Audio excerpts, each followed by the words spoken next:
আরে গাছে ছিন্ন মাছে ছিন্ন ছিন্ন বনের হরিণে আমরা নবীর উম্মত হইয়া নবী জানরে ছিলাম না। সবাই মারহাবা বলবে, রাইট? আরে বলবেন ভাই, আপনারা বলিয়ে না, এইভাবেই তো হয় মারহাবা। তো আলোচনার বিষয় কি হবে এটা অত্যন্ত জটিল নির্ধারণ করা, যেখানে সামনে শ্রোতাদের মধ্যে কারো আল্লাহ আরশের উপরে আর কারো আল্লাহ সব জায়গায়। আল্লাহ দুই রকমই দেশে, যেখানে কারো নবী নূরের তৈরি আর কারো নবী মাটির তৈরি। এমন পরিস্থিতিতে বক্তব্য কোন সাবজেক্টে হবে এটা নির্ধারণ করা কঠিন, যেখানে শ্রোতাদের নবী কারো মাটির কারো নূর, এবং দুইজনের নামই মুহাম্মদ সাল্লাল্লাহু আলাইহি ওয়াসাল্লাম।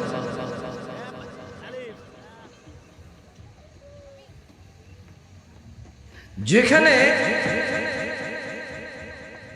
মসজিদের সভাপতি ঘুষখোর হইতে পারে, যেখানে পায়ের উপরে পা তুলে বসলে বেয়াদবি, দাড়ি কাটলে বেয়াদবি না, এমন সমাজে কি বিষয় বক্তব্য দেবে এটা নির্ধারণ করা খুবই কঠিন। যেই সমাজে দিন প্রচারক তথা ইউটিউবার এবং ফেসবুকার এদের মতো ঈশান নামাজি পড়ে না, সে ওয়াজ রেকর্ডিং করে প্রতিদিন, যেই সমাজে একটা থাম্বনেইল দিবে দেখেন কে কাকে কিভাবে বাঁশ দিছে বলে, এবং সে এটাকে দিন প্রচার মনে করে, ওই সমাজের অসুস্থ মস্তিষ্কের যুবক এবং প্রচারককে সামনে পেলে বক্তব্যের টপিক কি হবে এহেন পরিস্থিতি নির্ধারণ করা কঠিন। যে সমাজে মানুষকে দ্বীনের কথা বলতে গেলে বিরিয়ানি রান্না করে আনতে হয়, এই পরিস্থিতিতে দ্বীনের প্রসারের টপিক কি হবে সেটা বলা কঠিন। যে সমাজের প্রত্যেকটা মানুষ চায় সামনের লোকটা ভালো হয়ে যাক, আমি হব, এমন পরিস্থিতিতে কি সাবজেক্টে আলোচনা হবে নির্ধারণ করা অত্যন্ত জটিল। যে সমাজে যদি এখন বলি দাড়ি কাটা হারাম, শুক্রবার আল্লাহর জমিনে যে কটা দিন আছে, ইয়মুল জুমা, জুমার দিন সবচেয়ে উত্তম দিন, তুমি ওই দিনটাকে নির্বাচন করো দাড়ি শেভ করার জন্য, বলবে হুজুর কথা তো ঠিক কইছেন, কিন্তু সে আগামী শুক্রবার যায় শেভ করবে। এমন যুবক এবং এমন মুসলিমদের সামনে কি টপিকে আলোচনা হবে যে দাড়ি কাটা হারাম আপনি বলবেন, আপনাকে বলবে আপনি একদম ঠিক কথা বলছেন, পরের শুক্রবারে যে সে দাড়ি কাটবে, এমন যুবকের সামনে কি বক্তব্য হবে, কি বিষয় নিয়ে আলোচনা হবে।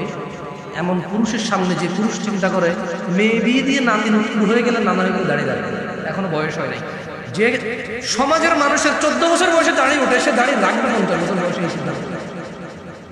এমন মানুষের সামনে কি বিষয়ে আলোচনা করা হবে সিদ্ধান্ত নেওয়া কঠিন। যে সমাজে প্রত্যেকটা বাপ চায় তার ছেলে হুজুর হয়ে যাক, সে নিজে হুজুর চায় না। রিক্সা চালায় এক ওয়াক্ত নামাজ পড়ে না, ছেলেকে মাদ্রাসায় দিছে কেন? একটু দিন ধর্ম শিখবে, বাট সে নামাজও পড়ে।